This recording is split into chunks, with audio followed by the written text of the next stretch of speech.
පොතුකබර කියලා කියන්නේ හමේ රෝගී තත්ත්වයක් විතරද? මේක හමට විතරද බලපාන්නේ? අද අපි පොතුකබර රෝගය ගැන කතා කරමු. පොතුකබර එහෙම නැත්නම් සොරයිසිස් කියන රෝගී තත්ත්වය බාහිරින් හමේ මතුවලා පෙනුනට මේක ඇත්තටම ප්‍රතිශක්තිකරණ පද්ධතියේ දුර්වලතාවයක් නැත්නම් අසමතුලිතතාවයක් නිසා ඇතිවෙන රෝගී තත්ත්වයක් විදිහට තමයි වර්තමානයේ අපි කතා කරන්නේ. ආයුර්වේද විද්‍යානුකූලව මේක ශරීරයේ දෝෂ අසමතුලිතතාවයක් නිසා ඇතිවෙන කුෂ්ඨ රෝගී තත්ත්වයක් විදිහට විස්තර කරනවා. එතකොට මේක ඇති වෙන්න විවිධාකාරයේ හේතු බලපාන්න පුළුවන්. මේකත් බෝ නොවන රෝගයක්. ඒ නිසා ස්පර්ශය තුලින් මේක බෝ වෙන්නේ නැහැ. ආයුර්වේද විස්තර කරනවා අපේ ආහාර විහරණ රටාව නිසා, ඊළඟට මානසික ගැටලු නිසා මේ වගේ දේවල් වල සුසංයෝගයකින් මේ රෝගී තත්ත්වය ඇති වෙන්න පුළුවන් කියලා. ජානමය හේතු බලපෑමකුත් මේ සඳහා තියෙනවා. එතකොට කොහොම හරි මේ ඇති වෙන මේ රෝගී තත්ත්වය ඔබට ශරීරයේ මතුවලා පේන්නේ හමේ රෝගී තත්ත්වයක් විදිහට. එතකොට හමේ ඇති වෙන මේ ලීෂන් එක අපිට අඳුර ගන්න පුළුවන්කම තියෙනවා. හමේ මට්ටමට වඩා චුට්ටක් ඉස්සිච්ච, ඒ වගේම කසන ගතිය තියෙන, රතු පාට නැත්නම් සිල්වර් කලර් එකේ වගේ පැහැයක් තියෙන, මෙහෙම කැසුවාම පොතු ගැලවෙන ස්වභාවය තියෙන, සමහර වෙලාවට මේ පොතු ගැලවෙද්දී රුධිරේ පවා පිට වෙන අවස්ථා තියෙන තත්වයක් තමයි මේක.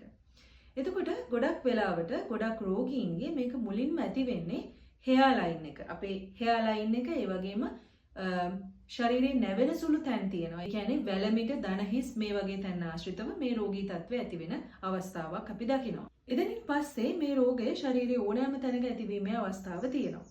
ඒ වගේම තමයි නවීන විද්‍යානුකූලව මේ සොරයිසිස් කියන රෝගී තත්ත්වයේ විවිධ ටයිප්ස් තියෙනවා කියලා කතා කරනවා.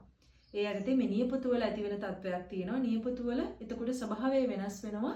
මම නියපොතු ගැන කතා කරන වීඩියෝ එකේදීත් කතා කරා. නියපොතු වල ටිකක් පිටට් වගේ, කියන්නේ පොඩි ඉන්දිකටු වලින් ඇනලා වගේ ස්වභාවයක් දකින්න ලැබෙනවා. ඒ වගේම සමහර අයගේ මේක දිවේ තත්ත්වයක් විදිහට ඇති වෙනවා. දිවේ පොඩි සරව බිබිලි වගේ ඇති වෙන තත්ත්වයක් දකින්න ලැබෙනවා.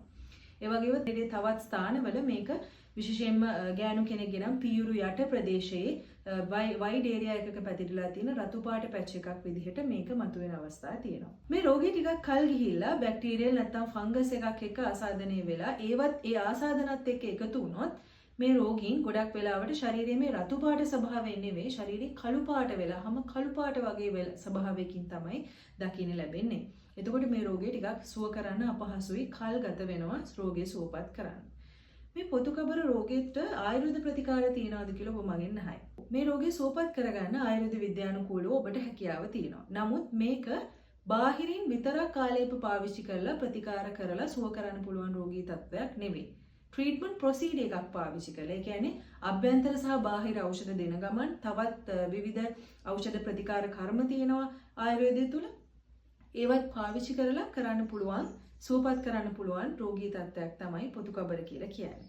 ඒ නිසා ඔබට පොතුකබර රෝගය තියෙනවා නම්, මේ නිසා සමාජයේ ඉස්සරහට යන්න ඔබේ තියෙන කොන්ෆිඩන්ස් එක නැති වෙලා තියෙනවා නම් ඔබට පුළුවන් ඒ සඳහා පළපුරුදු ආයුර්වේද වෛද්‍යවරයෙක් හමු වෙලා මේ සඳහා ප්‍රතිකාර ලබා ගන්න. ඉතින් මේ වගේ තවත් වීඩියෝස් බලන්න මගේ pages follow කරලා තියාගන්නත්, මේ වීඩියෝ එකට like එකක් දාන්නත් අමතක කරන්න එපා.